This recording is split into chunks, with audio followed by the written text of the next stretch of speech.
안녕하세요. 오늘은 메타의 2025년 3분기 실적 발표 중에서도 많은 분들이 정말 궁금해하셨던 바로 그 부분이죠.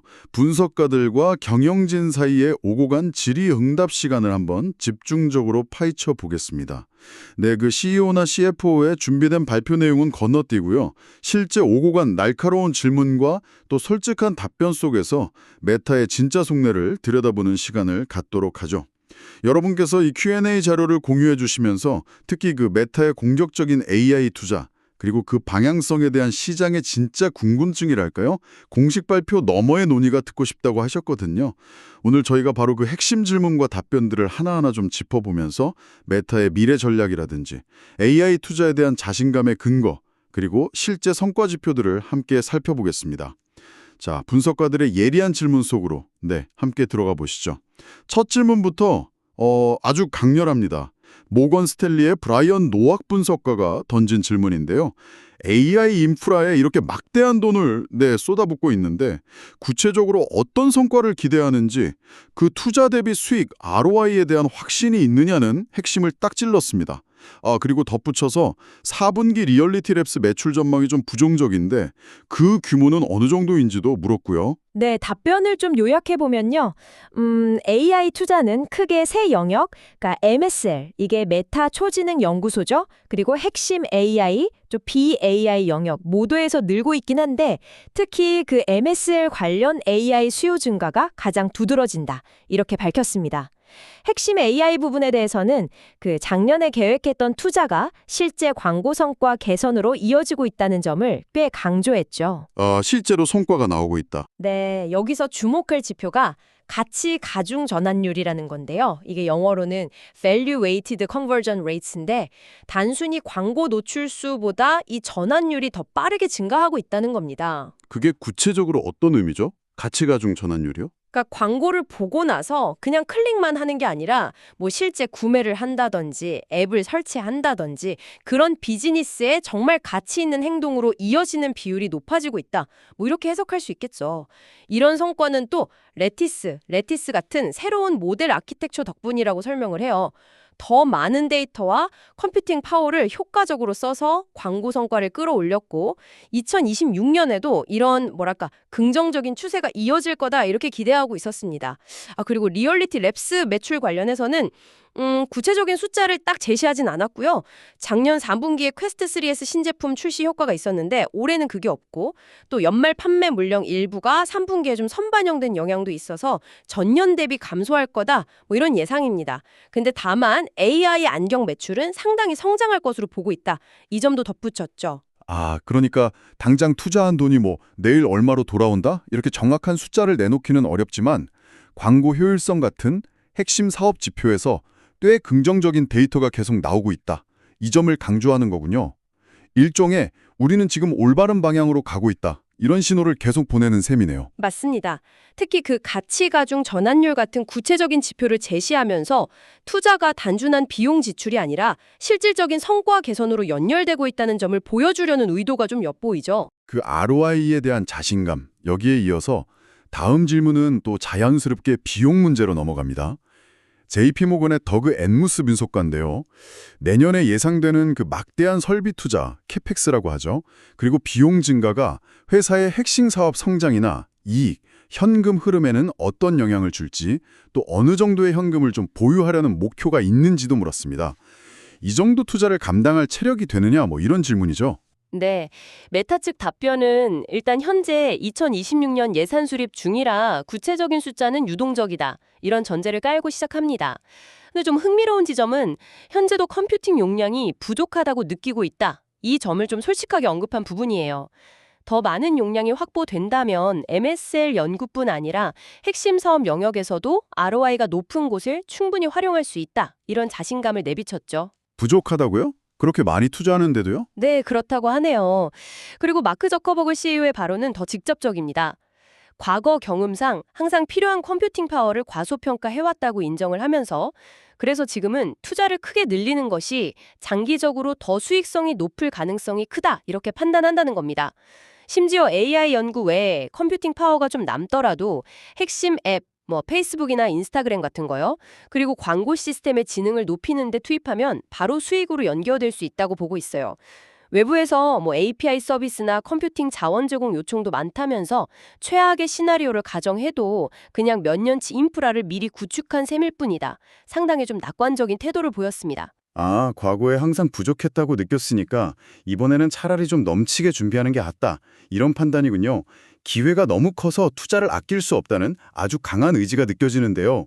단순히 비용을 통제하기보다는 성장의 기회를 놓치지 않겠다. 뭐 이런 전략으로 읽힙니다. 그렇죠. 물론 운용상의 제약이나 효율성 문제도 고려하겠지만 근본적으로는 AI가 가져올 변화의 크기를 매우 크게 보고 있고 여기서 뒤처지지 않기 위해서는 선제적으로 어쩌면 좀 과감하게 투자하는 것이 필수적이다 이렇게 판단하는 것 같습니다. 자, 그럼 이제 그 AI가 사용자 경험을 어떻게 바꾸고 있는지, 또 앞으로 어떻게 바꿀 것인지에 대한 질문으로 넘어가 보죠. 골드만삭스의 에릭 쉐리단 분석가인데요. 현재 사람들이 메타 AI를 어떻게 사용하고 있고 앞으로 개발될 더 강력한 초지능 모델이 이 사용 방식을 어떻게 변화시킬 것으로 예상하는지 물었습니다. 저커버그는 이미 월 10억 명 이상이 메타 AI를 사용하고 있다는 점을 강조했습니다.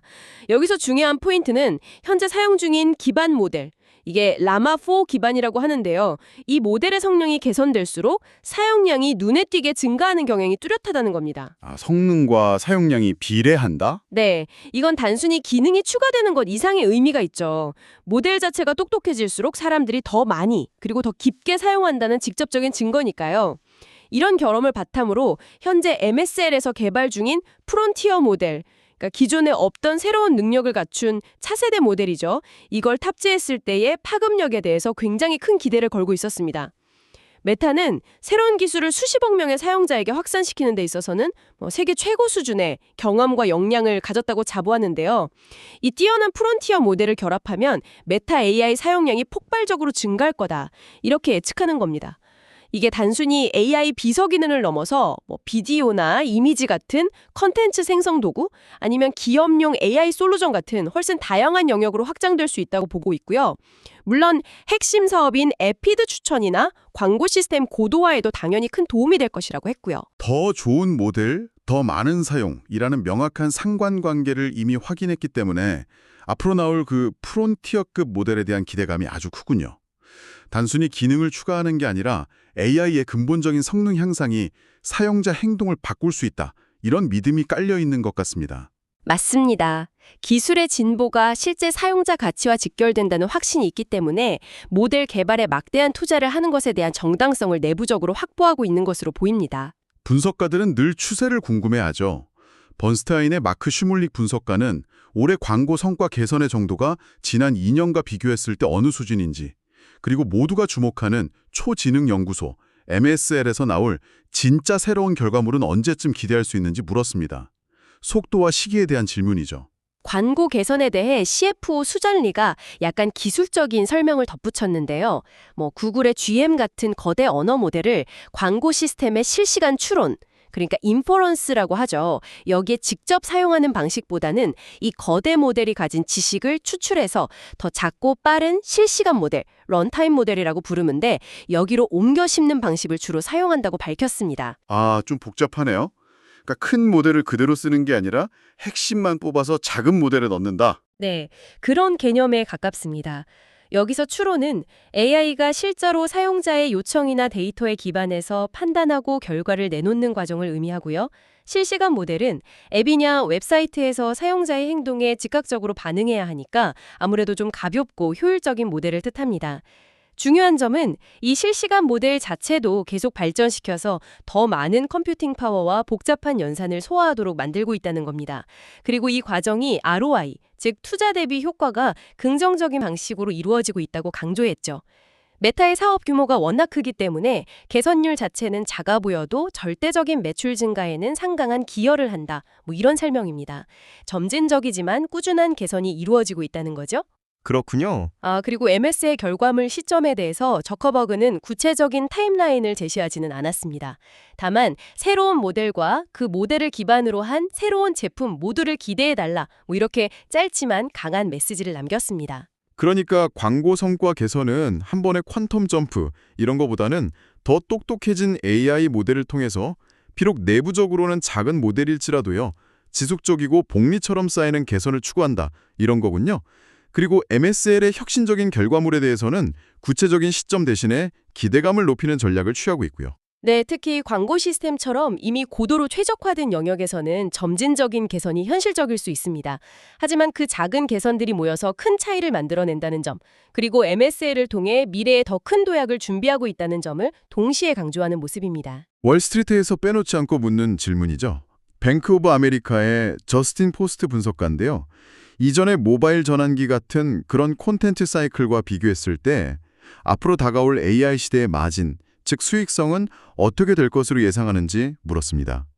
이 막대한 투자가 결국 수익성으로 연결될 수 있느냐는 아주 근본적인 질문입니다. 저커버그는 이 질문에 대해 새로운 AI 제품들의 마진을 예측하기에는 아직 너무 이르다. Too early to tell 이렇게 답했습니다.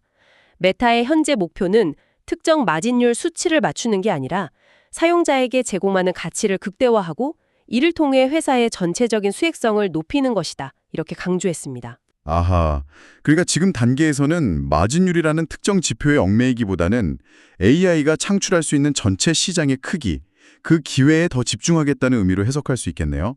일단 파이를 키우는데 주력하겠다, 이런 전략으로 보입니다. 맞습니다. 특히 새로운 기술이 도입되는 초기 단계에서는 아무래도 시장 점유율 확보나 사용자 기반 확대가 우선시되는 경우가 많죠. 수익 모델은 그 이후에 구체화될 수 있다. 이런 관점인 것 같아요. 다음은 바클레이즈의 로스 샌들러 분석가의 질문입니다.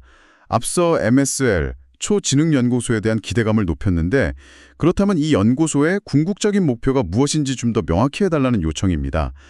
AGI, 일본 인공지능 같은 다소 추상적인 목표를 추구하는 건지 아니면 당장 수익화가 가능한 제품 개발에 집중하는 건지 물었죠. 또 과거에 밝혔던 수십억 명에게 개인 AI 비서를 제공하겠다는 비전이 여전히 유효한지 아니면 바이브스 같은 AI 컨텐츠 생성 도구, 이런 다른 방향도 중요하게 고려하는지도 궁금해했습니다. 새로운 기술적 능력, capabilities라고 설명을 했습니다. 이게 좀 중요한 포인트인데요. 예를 들어서 AI가 더 깊이 있고 정확하게 추론하는 능력을 확보하게 되면 이 능력은 단순히 AI 비서뿐만 아니라 비즈니스용 AI, 광고 캠페인 자동 최적화, 인스타그램이나 페이스북의 피드 랭킹 알고리즘 개선 등 아주 다양한 제품과 서비스에 적용될 수 있다는 겁니다. 능력 자체를 개발한다. 네, 마찬가지로 고품질 비디오 생성 능력을 개발하면 사용자들이 직접 콘텐츠를 만드는 도구로 제공될 수도 있고 앱 내에 더 풍부한 볼거리를 제공해서 사용자 참여도를 높일 수도 있고요. 또 광고주들이 더 매력적인 광고 소재를 만드는 데 활용될 수도 있습니다. 여기서 핵심은 단순히 기능을 구현하는 것을 넘어서 각 능력 분야에서 최고, 베스트 수준이 되는 것이고 이것이 결국 엄청난 가치를 창출할 것이라고 강조했습니다. 남들이 이미 만든 것을 그냥 따라하기보다는 메타만이 할 수 있는 새로운 나브, 능력을 개발하고 이걸 수십억 명 규모로 확장하는 데 집중하고 있다. 이 점을 분명히 했습니다. 굉장히 중요한 포인트네요. 특정 AI 제품, 비서나 생성툴 같은 걸 목표로 하기보다는 그 제품들을 가능하게 하는 근본적인 AI 능력 자체를 개발하고 선도하는 데 집중하겠다. 이런 전략이군요. 마치 뛰어난 엔진을 먼저 개발하고 그 엔진을 다양한 종류의 자동차, 즉 제품에 탑재하겠다는 접근 방식처럼 들립니다. 정확합니다.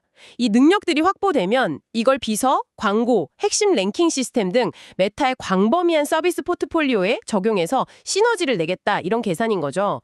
특정 AI 응용 분야에서의 리더십보다는 기반 기술에서의 우위를 통해서 전방위적인 경쟁력을 확보하려는 전략으로 보입니다. 다시 메타 AI 자체에 대한 이야기로 돌아와 보겠습니다. 에보코 ISI의 마크 마헤인이 분석가인데요. 현재까지 메타 AI 도입의 가장 고무적인 성과가 무엇인지 그리고 궁극적으로 어떻게 수익을 창출할 계획인지 물었습니다. 앞선 논의들과 좀 연결되는 질문이죠. 저커버그는 두 가지 점을 가장 고무적인 성과로 꼽았습니다. 첫째는 이미 월 10억 명 이상의 사용자를 확보한 제품을 만들었다는 사실 자체고요. 둘째는 앞서도 잠깐 언급했지만 기반 모델의 성능 개선과 사용자 참여 증가 사이에 명확한 상관관계가 관찰된다는 점입니다. 이 두 가지 사실은 앞으로 더 뛰어날 모델, 즉 프론티어 모델을 투입했을 때 사용자 참여를 극적으로 높이고 시장을 선도하는 제품으로 만들 수 있다는 강한 확신을 준다고 설명했습니다. 성과가 눈에 보인다는 거군요. 네, 그래서 다음 단계는 바로 이 MSL에서 개발 중인 프론티어 모델을 실제 제품에 적용하는 것이고 이것이 매우 흥미로운 결과를 가져올 것으로 기대하고 있었습니다. 수익화 경로에 대해서는 단기적으로는 AI 자체에 대한 직접적인 소비자 구독료 부과 이런 것보다는 늘어난 사용자 참여도를 통한 광고 수익 증대라든지 AI를 활용한 광고 효율성 개선, 그리고 광고주들이 더 쉽게 고성능 캠페인을 만들 수 있도록 돕는 강력한 AI 도구 제공, 이런 걸 통해 이루어질 것으로 보고 있습니다. 예를 들면 광고주가 그냥 비즈니스 목표만 설정하면 AI가 알아서 최적의 캠페인을 생성하고 타겟팅까지 해주는 식이죠. 현재 사용자들이 AI 개선에 긍정적으로 반응하고 있다는 그 데이터에서 큰 자신감을 얻고 있군요. 수익화 역시 당장의 직접 과금 모델보다는 기존의 핵심 비즈니스, 즉 광고를 강화하고 광고주들에게 더 강력한 가치를 제공하는 방향으로 우선 접근하겠다는 계획이네요. 네, 사용자하고 광고주 양쪽 모두에게 AI를 통해서 더 나은 가치를 제공함으로써 자연스럽게 수익 증대로 이어지는 선순환 구조, 이걸 만들려는 것으로 보입니다. 이번에는 광고 기술, 특히 메타의 자동화된 광고 시스템인 어드밴티지 플러스에 대한 구체적인 질문입니다. CT의 로널드 조시 분석관인데요. 이미 연간 600억 달러 규모의 광고비가 이 시스템을 통해 집행되고 있다는 점을 언급하면서 광고주들의 도입률은 어느 정도 수준인지, 그리고 최근 도입된 안드로메다나 레티스 같은 새로운 랭킹 시스템이 광고주 ROI 개선에 구체적으로 어떻게 기여하고 있는지 물었습니다. 수잔 위 CFO가 답변했는데요. 어드밴티지 플러스의 적용 범위를 꾸준히 넓혀왔다고 답했습니다. 특히 3분기에는 잠재 고객 확보, 그러니까 리드 제너레이션 캠페인에 대해서도 간소화된 생성 및 운영 프로세스를 전 세계적으로 출시했다고 밝혔습니다. 이걸 통해서 판매 증대, 앱 설치, 잠재 고객 확보 등 다양한 목표를 가진 광고주들이 캠페인 설정 초기부터 완전 자동화된 기능을 활용할 수 있게 되었다는 거죠.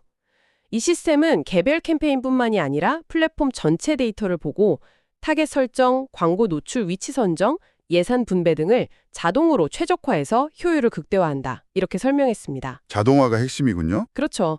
실제 성과도 제시했는데요. 어드밴티지 플러스를 사용한 잠재 고객 확보 캠페인은 그렇지 않은 캠페인보다 평균적으로 14% 낮은 리드당 비용, 코스트 펄 리드라고 하죠. 이걸 보였다고 합니다. 14%면 꽤 큰데요? 네, 상당한 차이죠. 하지만 여전히 많은 광고주가 캠페인의 일부에만 이 자동화 솔루션을 적용하고 있어서 전체 캠페인 예산을 어드밴티지 플러스로 운영하도록 유도할 여지가 많다고 보고 있습니다. 이를 위해서 지속적인 성능 개선과 기능 확장에 집중하고 있다고 덧붙였죠. 앞서 말한 안드로메다, 레티스 같은 새로운 모델들이 바로 이런 성능 개선에 기반이 되는 기술들인 거고요. 연간 600억 달러라는 숫자가 이미 이 자동화 시스템의 영향력을 보여주는 것 같네요.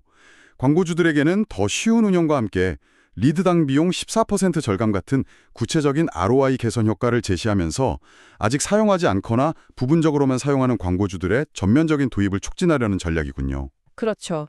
시스템의 성능과 효과를 데이터로 입증하고 사용 편의성을 높여서 더 많은 광고주들이 믿고 맡길 수 있도록 하겠다, 이런 의지입니다. 이게 결국 메타의 광고 수익 증대와 직결되는 중요한 부분이고요. 자, 이번에는 조금 다른 영역입니다. 웨어러블 기기와 자금 조달에 대한 질문인데요. 트루이스트 증권의 유세프 스콜리 분석가입니다. 레이벤 메타 스마트 안경 같은 웨어러블 기기 판매만으로 관련 투자를 회수할 수 있을지, 아니면 별도의 AI 서비스 구독 같은 새로운 수익 모델이 필요한지 물었습니다.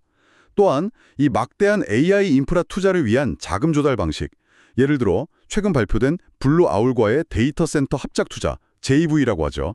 이런 방식에 대해서도 질문했습니다. 웨어러블에 대해서 저커버그는 레이벤 메타 안경 사업이 순조롭게 진행 중이라고 했고요. 장기적으로는 기기 판매 수익과 또 안경에 탑재될 AI 서비스 수익을 합쳐서 충분히 수익성 있는 투자가 될 수 있다, 이렇게 답했습니다. 시간이 지나면서 AI 기능 자체가 사람들이 이 안경을 사용하는 주된 이유가 될 것이고 그 자체로 큰 사업 기회를 창출할 것으로 본다는 거죠. 물론 오리온 프로토타입으로 대표되는 더 진보된 형태의 본격적인 AR 글래스 개발에도 계속 투자하고 있고요. 궁극적인 목표는 수십억 명의 사용자에게 도달해서 매우 수익성 높은 사업으로 만드는 것이다. 이렇게 밝혔습니다. 기기 판매와 서비스 수익 둘 다 잡겠다는 거군요. 네. 그리고 자금 조달과 관련해서는 수전 리 CFO가 블루아울과의 데이터 센터 JV를 예시로 들었습니다. 이게 외부 자본 파트너와 협력해서 데이터 센터를 공동으로 개발하고 소유하는 방식인데요. 이를 통해 메타는 미래의 불확실한 컴퓨팅 용량 수요에 더 유연하게 대응하고 장기적인 선택권을 확보할 수 있다. 이렇게 설명했습니다. 회계 처리 방식도 좀 흥미로운데요. 이 JV를 통해 건설되는 데이터 센터 비용은 메타의 직접적인 설비 투자, 즉 캐펙스 예산으로 잡히지 않습니다. 대신 메타는 자신들의 지분 20%라고 했는데요. 그만큼의 건설 비용을 기타 투자 현금 흐름, Other Investing Cash Flows 항목으로 기록하게 된다고 합니다. 아, 그러니까 웨어러블은 단기적으로는 기기 판매, 장기적으로는 AI 서비스라는 두 가지 수익 모델을 모두 염두에 두고 있고 자금 조달 측면에서는 블루아울과의 JV처럼 외부 파트너십을 활용해서 막대한 인프라 투자 부담을 분산하고 재무적인 유연성을 확보하는 좀 창의적인 전략을 사용하고 있다는 거네요. 특히 회계상 캐펙스 부담을 줄일 수 있다는 점이 중요해 보입니다. 네, 그렇습니다. 대규모 투자가 필수적인 상황에서 자본 효율성을 높이고 재무적 부담을 관리하기 위한 다양한 방안을 모색하고 있음을 보여주는 사례라고 할 수 있겠습니다. 자, 드디어 마지막 질문입니다. 웰스파고의 켄 가브렐스키 분석가인데요. 이 거대한 AI 혁명의 물결 속에서 과연 가치는 어디에 가장 많이 집중될 것인가? 이렇게 물었습니다. 엔비디아 같은 하드웨어 회사일지 아니면 클라우드 플랫폼 혹은 메타와 같은 대규모 사용자 기반을 가진 앱 기업일까요? 저커버그는 가치가 생태계의 여러 부분, 그러니까 하드웨어, 엔비디아 예시를 들었죠. 그리고 클라우드 인프라, 또 앱 서비스 계층 모두에서 창출될 것으로 봤습니다. 어느 한 곳에만 딱 집중되지는 않을 것이라는 거죠. 그러면서 메타의 핵심 강점은 바로 기술 발전을 실제 제품으로 만들고 이걸 수십억 명 규모로 확장하는 능력에 있다. 이 점을 다시 한번 강조했습니다.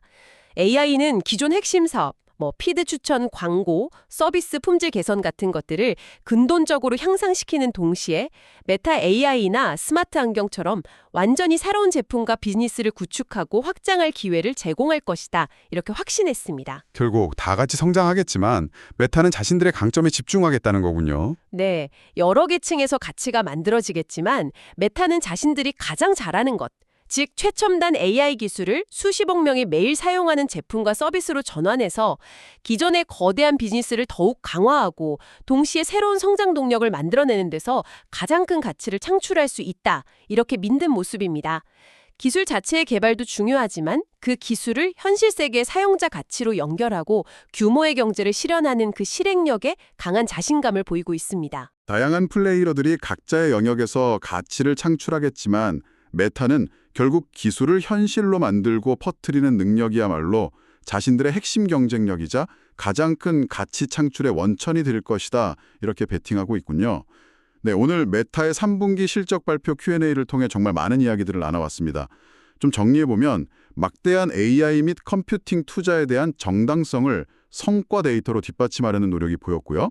핵심 사업 개선과 신길 AI 제품 개발 양쪽 모두에서 ROI에 대한 강한 자신감을 표출했고 또 더 나은 AI 모델과 사용자 참여 및 광고 성과 간의 뚜렷한 긍정적 순환 관계를 확인했다는 점, 그리고 특정 제품보다는 근본적인 AI 능력 확보에 집중해서 앱과 기기 전반에 걸쳐 적용하려는 장기적인 비전 등이 주요하게 드러났습니다. 네, 이 모든 논의를 종합하면 메타는 결국 뛰어난 기초 AI 모델 개발 능력과 이걸 뒷받침할 막대한 컴퓨팅 파워 확보, 이게 미래의 핵심 차별화 요소가 될 것이다. 여기에 엄청난 베팅을 하고 있는 것 같습니다. 인스타그램 릴즈 추천 알고리즘부터 광고 타겟팅의 정교화, 그리고 메타 AI나 스마트 안경 같은 완전히 새로운 사용자 경험 창출까지 모든 서비스의 근간을 뒤흔들 잠재력을 가진 기술이기 때문이죠. 투자의 어마어마한 규모는 그들이 보고 있는 기회의 크기가 얼마나 거대한지를 역설적으로 보여주는 듯합니다. 오늘 저희가 분석가들의 질문과 경영진의 답변을 한층 깊이 들여다본 것이 여러분께서 메타의 공식 발표 이면에 있는 전략적 고민과 방향성을 이해하시는데 조금이나마 도움이 되었기를 바랍니다. 마지막으로 이런 질문을 던져보며 마무리하면 어떨까 싶습니다. 메타가 이렇게 막대한 자원을 쏟아붓고 있는 초지능 기술. 만약 이 기술이 정말로 구현된다면 오늘 Q&A에서 언급되지 않은 우리가 아직 상상하지 못했던 완전히 새로운 적용 분야나 비즈니스 모델은 무엇이 있을 수 있을까요? 한번 자유롭게 상상해 보시는 것도 흥미로운 생각거리가 될 것 같습니다. 오늘 함께해 주셔서 감사합니다. 다음에도 유익한 내용으로 찾아뵙겠습니다.